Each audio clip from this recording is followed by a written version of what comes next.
अस्सलाम वालेकुम my dear friend, खैरियत से होंगे। This water my city Johi, this पुल आई एम बिग पुल। मैं इस पुल के नीचे हूँ। सो इस पानी को देखें आप, मेरे पीछे कितना पानी खड़ा हुआ और मैं पुल के नीचे हूँ। और इस पुल पे कोई भरोसा नहीं है क्योंकि ये बनी हुई से मैं सिर्फ वीडियो बना के आप तक पहुँचाता हूँ, फिर मैं जल्दी जल्दी यहाँ से निकलूँगा। तो इस पानी को देख के ना मुझे एक शेर याद आ गया, बिग रेनी कमिंग,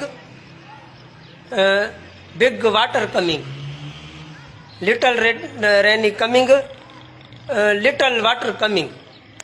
बिलाल साहब ने कहा कि जब ज़्यादा पानी आता है, ज़्यादा बारिश आता है तो ज़्यादा पानी आता है, जब ज़्यादा थोड़ा पानी बारिश आता है तो थोड़ा पानी आता है।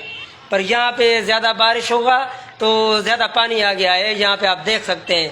सो मैं बिलाल साहब को ये पैगाम भेजना चाहता हूँ, बिलाल साहब, कि जब ज़्यादा पानी आता है तो ज़्यादा गरीब लोग इधर मरता है, डूबता है। जब थोड़ा पानी आता है तो थोड़ा गरीब मरता है, इसमें डूबता है। So friend, this video, this water, big water and I am go to running टुबकी। मैं इसमें टुबकी लगा के थोड़ा नहाऊंगा और एंजॉय करूंगा। Happy rainy day and board day and सैलाब डे। हैप्पी सैलाब डे। Thank you.